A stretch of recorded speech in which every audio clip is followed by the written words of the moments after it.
ప్రియులారా, మనం చదివినటువంటి యొక్క అధ్యాయంలో దానియేలుకు దేవుడిచ్చినటువంటి ఒక దర్శనం, ఆ దర్శనం యొక్క భావం దేవుడు ఆయనకు బయలుపరిచిన విషయాన్ని ఇక్కడ మనం చూస్తున్నాం. దానియేలుకి ఇవ్వబడినటువంటి దర్శనం ఏంటంటే, ఒక గొప్ప యుద్ధం జరగబోతుంది. అది మనం 9వ అధ్యాయము ఎండింగ్లో చదువుకున్నాం. ఆ యుద్ధము 10వ అధ్యాయం ముగింపులో కూడా తెలియజేయబడింది. నేను వెళుతుండగానే గ్రేకీయులు వస్తారు. దానియేలు పారశిక రాజుల సమయంలో ఈ కళ వచ్చింది, దర్శనం వచ్చింది అని మొదటి వచనంలో మనం చదువుకున్నాం. అనగా పారశికులు రాజ్యము అంతం కాబోతుంది, గ్రీకు రాజ్యం వస్తుంది అనేటువంటి దాన్ని, ఆ యుద్ధాన్ని దేవుడు దానియేలుకు బయలుపరిచాడు. అందుకే అంటాడు, నేను నీ వద్దకు వచ్చాను, ఎందుకు వచ్చానో నీకు అర్థమైంది. ఏ యుద్ధం గురించి అయితే నేను మాట్లాడానో నీకు అర్థమైంది అని చెప్పి ఆ దూత వెళ్ళిపోయింది. కనుక దానియేలుకి ఒక దర్శనం కలిగింది. ఆ దర్శనం పారసీకుల రాజ్యము ముగించబడి గ్రీకు సామ్రాజ్యం అధికారంలోకి వస్తుంది అన్న దాని గురించి ఆయనకి దర్శనం కలిగింది. అయితే ఈ 10వ అధ్యాయంలో ఈరోజు ఒక డిఫరెంట్గా దానియేలు పర్సనల్ లైఫ్లో, వ్యక్తిగత జీవితంలో నుండి ఒక 2-3 విషయాలు మనం తెలుసుకోవచ్చు. ఈ అధ్యాయం చదువుతున్నప్పుడు మనకు ఒక క్వశ్చన్ రేజ్ అవుతుంది. నా మటుకైతే అనిపించింది ఏంటంటే, దర్శనాలు ఎలా కలుగుతాయి, లేకపోతే మనం ఏ విధంగా ఉంటే దర్శనాలు కలుగుతాయి, లేక ఎవరికి దర్శనాలు కలుగుతాయి, ఎలాంటి వ్యక్తులకి దర్శనాలు కలుగుతాయి, దర్శనాలు కలిగే వ్యక్తి ఎలా ఉంటాడు. చాలామంది ఈ లోకంలో చెప్తూ ఉంటారు, నాకు దర్శనం వచ్చింది, నేను దర్శనం చూశాను, నాకు అది కనపడింది, ఇది కనపడింది అని చెప్తూ ఉంటారు. అది మనం దానికి వ్యతిరేకులం కాం. దేవుడు దర్శనాలు ఇస్తాడు. దర్శనానికి కళకు వ్యత్యాసం ఉంది. కళలు అనేవి మనం నిద్రించే సమయంలో దేవుడు మనతో మాట్లాడేవి కళలు కూడా కొంచెం దానిలోనే కొన్ని డిఫరెన్సెస్ ఉంటాయి. మనం పగలంతా ఆలోచించినటువంటి విషయాలు ఒక్కొక్కసారి కళల రూపంలో వస్తూ ఉంటాయి. అవి మన పగలంతా చేసినటువంటి పనులు చిన్న మెదడులో స్టోర్ అయి ఉంటాయి. అవి ఒక్కొక్కసారి రిమైండ్ అవుతాయి. వాటిని మనం కళలుగా కూడా భావిస్తూ ఉంటాం. కానీ పర్టిక్యులర్గా దేవుడు మాట్లాడతాడు కళల ద్వారా. అవి మనకి ఆ మీనింగ్, ఆ నీతి బయలుపరచబడుతుంది. When we sleep, we can get dreams. But when we are in the prayer or expecting something from God or waiting for the Lord, then on the time we can get the visions, dreams and visions. దర్శనాలు వేరు, కళలు వేరు. కనుక ఇక్కడ దానియేలుకి కళ వచ్చిందా, దర్శనం వచ్చిందా? దర్శనాలు వచ్చేటువంటి వ్యక్తి సామాన్యంగా ఉండడు. దానియేలు ఎక్స్పీరియన్స్ని బట్టి చూస్తే మనకు కూడా అనిపిస్తుంది. ఊరికే చాలామంది నాకు దర్శనం వచ్చింది అది ఇదని చెప్తారే, అవి శుద్ధ తప్పని దానియేలు యొక్క ఎక్స్పీరియన్స్ తర్వాత మనం ఆలోచించవచ్చు. ఒక 3 అనుభవాలు దానియేలు లైఫ్లో చోటు చేసుకున్నాయి. మొదటి అనుభవము ఏమిటయ్యా అంటే 7వ వచనం, దానియేలును నాకు ఈ దర్శనము కలుగగా నాతో కూడానున్న మనుషులు దాన్ని చూడలేదు గాని మిగులు భయాక్రాంతులై దాగు కొనవలనని పారిపోయిరి. నేను ఒంటరినై ఈ గొప్ప దర్శనమును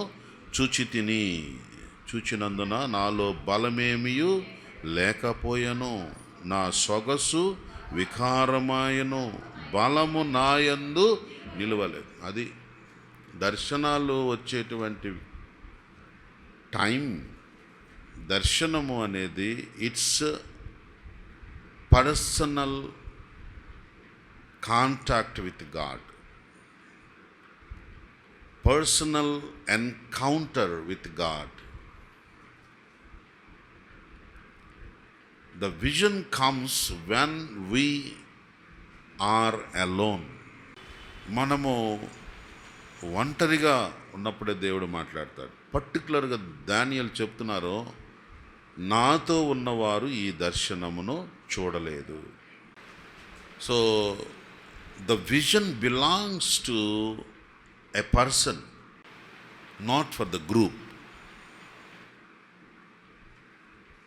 అండ్ అక్కడ మనం గమనించినప్పుడు దర్శనము కలిగినప్పుడు ఆ మనిషి ఎలా ఉంటాడు, దర్శనాలు వచ్చే మనిషి ఎలా ఉంటాడు. దానియేలు నాలో బలమేమియు లేక సొగసు వికారం, నాలో బలము నాయందు నిలవలేదు. అది శుభ్రంగా పెయింట్లు వేసుకొని బాగా అందంగా కెమెరాల ముందు నిలబడి దేవుడు నాకు దర్శనం ఇచ్చాడు అంటే మరి దానియేలు ఒకవేళ ఉన్నాడు అనుకాడ, అరే నోరు మూసుకోరా, నీలాంటి వాడికి అంటారా దర్శనాలు చూపించేదే అనడా?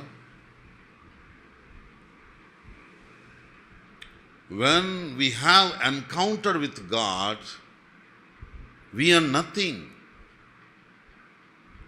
దేవుడు నిజంగా మనల్ని దర్శించి ఆ విజన్ వచ్చినప్పుడు మనం అసలు బలహీనలైపోతాం, బలం తగ్గిపోద్ది, సొగస్సు కూడా తగ్గిపోద్ది, ఆ రూపమే మారిపోద్ది. సో దానియేలు ఎక్స్పీరియన్స్ని నేను ఆలోచిస్తున్నప్పుడు, yes it's true, because Daniel is a visionary man, a man of vision. So నిజంగా దానియేలు జీవితంలో దర్శనము కలిగినప్పుడు అతను ఎలాంటి ఫీల్లోకి వెళ్ళాడో, ఎలాంటి అనుభవంలోకి వెళ్ళాడో తెలియచేస్తున్నాడు. కాబట్టి దేవుడు దర్శించిన మనిషి ఎలా ఉంటాడు? ఫర్ ఎగ్జాంపుల్, యాకోబును దేవుడు దర్శించాడు, a personal encounter with Jacob. When God has visited the Jacob, he was broken. కాలు తుంటె నరం ఇరిగిపోయింది. It's not a easy thing to encounter with God. So if it has happen in our life, it's a good thing. But we have to carefully contact with God in the vision. So first experience నేను దానియేలులో చూస్తుంది, దేవుడు వ్యక్తిగతంగా ఒక వ్యక్తిని దర్శిస్తాడు, దర్శనంలో మాట్లాడతాడు. అలా దేవుడు దర్శించినప్పుడు అతను ఒక రూపము గలవాడిగా, బలమైన వాడిగా ఉండలేడు. ఆ దేవుణ్ణి దర్శించినప్పుడు ఆ విధంగా అవుతాడు. ద సెకండ్ ఎక్స్పీరియన్స్, రెండవది, దానియేలు జీవితంలో ఆయన దేవుని దర్శనము లేక దేవుడు జవాబిచ్చేది ఎప్పుడు, ఎలాంటి వ్యక్తులకి అని ఆలోచిస్తే 11వ వచనంలో ఉంది, దానియేలు నువ్వు బహుప్రియుడవు గనక నీ వద్దకు నేను పంపబడి తిని. 12వ వచనం, దానియేలు భయపడకుము, నువ్వు తెలుసుకొనవలనని నీ మనస్సును అప్పగించి దేవుని ఎదుట నిన్ను తగ్గించుకొనిన మొదటి దినము మొదలుకొని నువ్వు చెప్పిన మాటలు వినబడినవి గనుక నీ మాటలను బట్టి నేను వచ్చి తిని. దానియేలు తన మనస్సును అప్పగించాడు. తన మనస్సును అప్పగించి దేవుని ఎదుట తగ్గించుకున్నాడు. ఈ దర్శనాలు, కలలు, వరాలు ఉన్నటువంటి వారు దేవుడిస్తాడు. దర్శనాలు ఉండాలి, కళలు ఉండాలి, వరాలు ఉండాలి. ఇవన్నీ దేవుడిచ్చేవే, వాక్యానుసారమైనవి. ఇవి ఆపరేట్ చేసేటప్పుడు కొంచెం మనోళ్ళు ఫోజులు ఎక్కువ కొడుతున్నారు. యాదృచ్ఛికంగా దేవుడు మనలో ఉన్న వరాల్ని వాడుకుంటాడు. అక్కడ ఆ సిచ్యువేషన్లో దేవుడు వాడుకుంటాడు. కావాలని ఆపరేట్ చేస్తే ఆ రోజు ఏదో ఒకటి చేయాలి కాబట్టి కొన్నిసార్లు మిస్టేక్ చేస్తావు. నాకు తెలిసిన ఓ పాస్టర్ గారు ఉన్నారు. ఆయనది విశాఖపట్నం. కడపలో మీటింగ్ జరుగుతున్నాయి. ఆయన గిఫ్ట్స్ ఆపరేట్ చేయడానికి ట్రై చేశాడు. పెద్ద సభ జరుగుతుంది. ఆయన ఆ గిఫ్ట్ ఆపరేట్ చేస్తున్నాడు. ఆయన వైజాగ్, చనిపోయారు, ఆయన ఇప్పుడు లేరు. సో ఆయన కడపలో మీటింగ్ జరుగుతుంది. అక్కడ పేర్లు పెట్టి పిలుస్తున్నాడు. అప్పారావు, దేవుడు నిన్ను పిలుస్తున్నాడు అన్నారు. ఒక్కడ కూడా రాలేదు. ఎందుకంటే కడప జిల్లాలో అప్పారావు అని పెట్టుకునేవాడు ఎవడు ఉండడు. అప్పారావు అనే పేర్లు ఎక్కువగా ఈస్ట్ వెస్ట్లోనే ఉంటాయి. ఒక్కడు రాలేదు. అందరూ ఆశ్చర్యపోయారు. So he was fail. మేమందరం లీడర్స్ అందరం ఉన్నాం. మా అందరి ముందు ఆయన షేమ్ ఫీల్ అయ్యారు. నువ్వు సిగ్గుపడుతున్నావు, నువ్వు రావట్లేదు అని ఇంకా దాన్ని ఎక్స్టెండ్ చేస్తున్నాడు. అప్పటికి రావట్లేదు. అంతకుముందు నీకు అబ్రహాం అనే పేరుంది అన్నాడు. ఇప్పుడు నువ్వు అబ్రహాం అనే పేరు పెట్టుకున్నావు అన్నాడు. ఇంకొంచెం ఎవరైనా వస్తారని. పాపం అబ్రహాం అనేవాడు కూడా రాలేదు. సో కొన్నిసార్లు మనం గిఫ్ట్స్ ఆపరేట్ చేయాలని ట్రై చేస్తాం. అది ఒక్కొక్కసారి ఫెయిల్ అవుతుంది. అలా కాదు.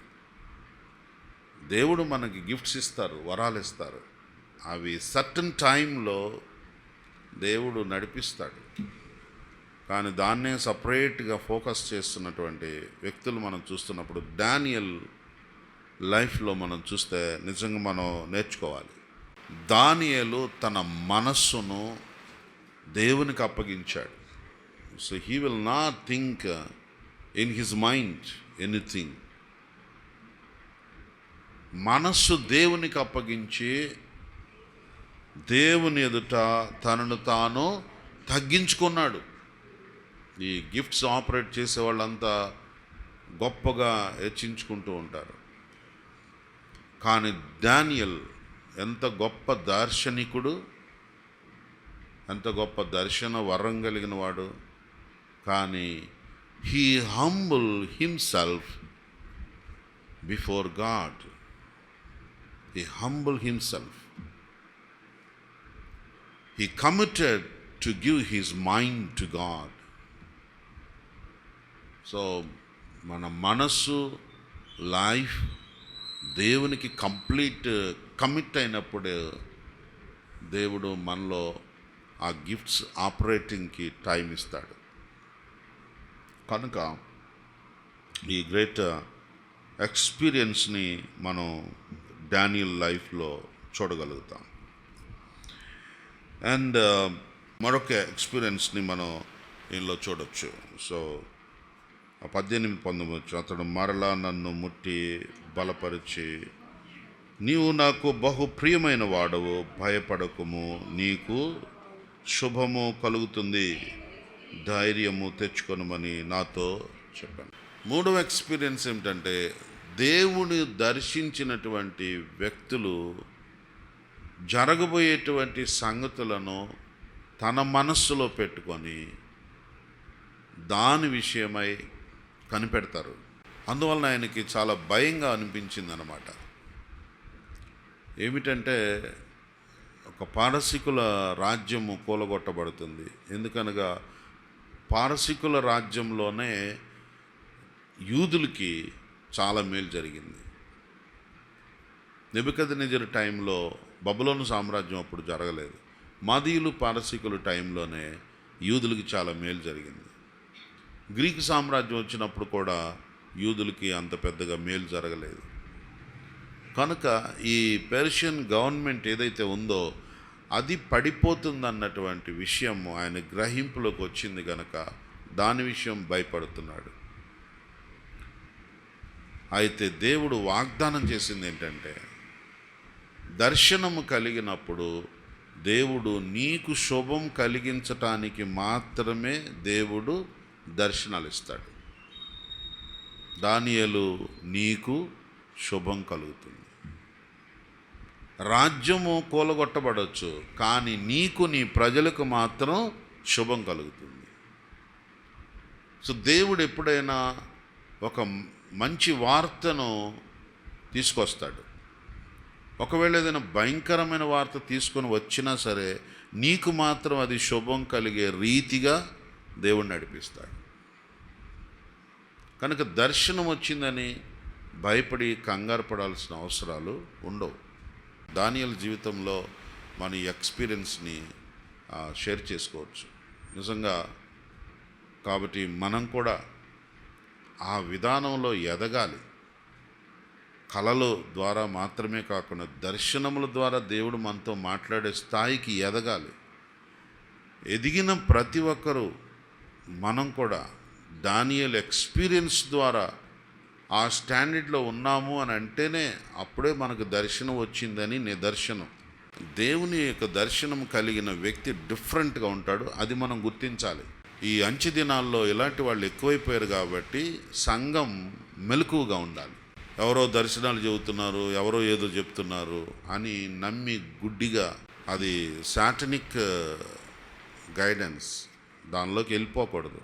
సౌలు రాజు దేవుని చేత అభిషేకించబడినవాడు, కానీ ఆ సౌలుకి ఎంత గుడ్డోడైపోయాడంటే సోది చెప్పించుకునే వాళ్ళ దగ్గరికి వెళ్ళి వాళ్ళతో మాట్లాడదు. దేవుడు నాతో మాట్లాడటం లేదు, మీరన్నా మాట్లాడండి అని వాళ్ళు వెంటబడుతున్నాడు. దావీదు ఉన్నాడు, అడవిలో ఉన్న దేవుడు మాట్లాడుతున్నాడు, ఇంట్లో ఉన్న దేవుడు మాట్లాడుతున్నాడు, సైన్యంలో ఉన్న దేవుడు మాట్లాడుతున్నాడు. సో దానికి ఒక సపరేట్గా నాకు దేవుడు ఏదో మాట్లాడతాడు అనేది ఏం లేదు. నువ్వు ఎక్కడున్నా దేవుడు మాట్లాడతాడు. ఒక్కోసారి దేవుడు కొన్ని తలంపులు ఇస్తూ ఉంటాడు. రైలు బండిలో వెళ్తున్నప్పుడు మెసేజ్ థాట్ వచ్చింది, ప్రయాణంలో ఉన్నప్పుడు, అలాగే ఎక్కడో 10 మందిలో కూర్చున్నప్పుడు, నలుగురితో మాట్లాడుతున్నప్పుడు దేవుడు అక్కడ మాట్లాడతాడు. సో ఈ మాటని మనం టాపిక్గా తీసుకొని బైబిల్ని సెర్చ్ చేస్తే మంచిది కదా అని అనిపిస్తుంటుంది. కనుక ఎవరో ఏదో వాళ్ళకి దర్శనాలు ఉన్నాయి, వాళ్ళకి ఏదో కనబడుతుంది, వాళ్ళు మన గురించి చెప్తారు. చాలామంది మేము ఎక్కడికన్నా వెళ్ళినప్పుడు కూడా అడుగుతుంటారు, పాస్టర్ గారు పలానా ప్రార్థన చేయండి అని అంటారు. చేసిన తర్వాత మళ్ళీ ఫోన్ చేసి అడుగుతారు, అయ్యా మీరు భక్తులు కదా, దేవుడు మీకు చెబుతుంటాడు కదా, మీకు బయలుపరుస్తుంటాడు కదా మా విషయం, అదొకసారి చెప్పండి అంటుంటాడు. అంటే నీకు లేదు, నీ గురించి నేను ఏమన్నా పస్తి చెప్పేవాడినా? నా లైఫ్లో పలానా ఉందండి, మీరు ప్రార్థన చేసి నాకు చెప్పండి అంటే నువ్వేం చేస్తున్నావు? ఎవరికో పస్తీల్లాగా చెప్పేటువంటి వాళ్ళకి దేవుడేనా, నీకు దేవుడు కాదా? నువ్వెందుకు వాళ్ళు వెంటబడి వెళ్తున్నావు? దేవుడు నీ దేవుడు కాదా అండి? దేవుడు అందరికీ దేవుడే. నీకు నాకు మనతో కూడా దేవుడు మాట్లాడతాడు. You must try to interact with God. God can give the visions and dreams. He can speak with any way from the word of God, from the preachers. దేవుడు అనేక రీతులుగా మాట్లాడతాడు. He is your God. Don't run away. Don't run with the satanic guidance people. దేవుడు ఎవరికో కనపడుతున్నాడు, ఎవరికో చెబుతున్నాడు, ఎవరికో దర్శనం ఇస్తున్నాడు, అని చెప్పి పరిగెత్తేటువంటి ఆ బుద్ధిహీనమైన పనులు ఈరోజే మానుకోవాలి. దానియేలు లైఫ్ నుండి నేర్చుకోవాలి. కళ్ళు మూసుకోండి, ప్రార్థన చేద్దాం. ప్రేమ కలిగిన మా పరమ తండ్రి, మీకు వందనాలు, స్తోత్రాలు చెల్లిస్తున్నాము దేవా. ఈ ఉదయకాల సమయమందు మీరు మమ్మల్ని ప్రేమించి దానియేలు లైఫ్ని మీరు మా ముందు ఉంచారు ప్రభువా, స్తోత్రాలు. నువ్వు ఆయనకు గొప్ప దర్శనం ఇచ్చావు. ఆ దర్శనం ఇచ్చినప్పుడు అలాంటి ఏ సమయంలో నువ్వు దర్శిస్తావో దానియేలు ద్వారా నేర్చుకున్నావు. నీవు దర్శించిన మనుషులు వాళ్ళు ఎలా ఉంటారు అనేది కూడా నేర్పించారు. అలాగే నీవు ఏ సమయంలో మా ప్రార్థన వింటావు, మమ్మల్ని మేము మనసులో తగ్గించుకొని అప్పగించుకున్న మొదటి రోజునే మా ప్రార్థన వింటావు. అప్పటి నుంచే మా మీద కాన్సన్ట్రేట్ చేస్తావు అనేది దానియేలు జీవితం నేర్పించారు. దానియేలు యొక్క భయమును పోగొట్టి నీకు శుభం కలుగుతుందని చెప్పారు. ప్రపంచం అంతా ఏమైనా అయిపోవచ్చు, కానీ నీ పిల్లలకు మాత్రం శుభాలు జరిగిస్తావని నేర్చుకున్నాం. మేమందరము కూడా అలాంటి ఆత్మీయ మెట్టులో సాగిపోటకు సహాయం చేయమని యేసు నామమున స్తుతించి ప్రార్థించి వేడుకుంటున్నాము తండ్రి, ఆమేన్. తండ్రి అయిన దేవుని ప్రేమ, మన రక్షణ కర్తైన క్రీస్తు వారి కృప, పరిశుద్ధాత్మ యొక్క దివ్య సమాధానం మనందరికీ ఇప్పుడు ఎల్లప్పుడూ సదాకాలము తోడై నడిపించును గాక. Amen, amen. God bless you.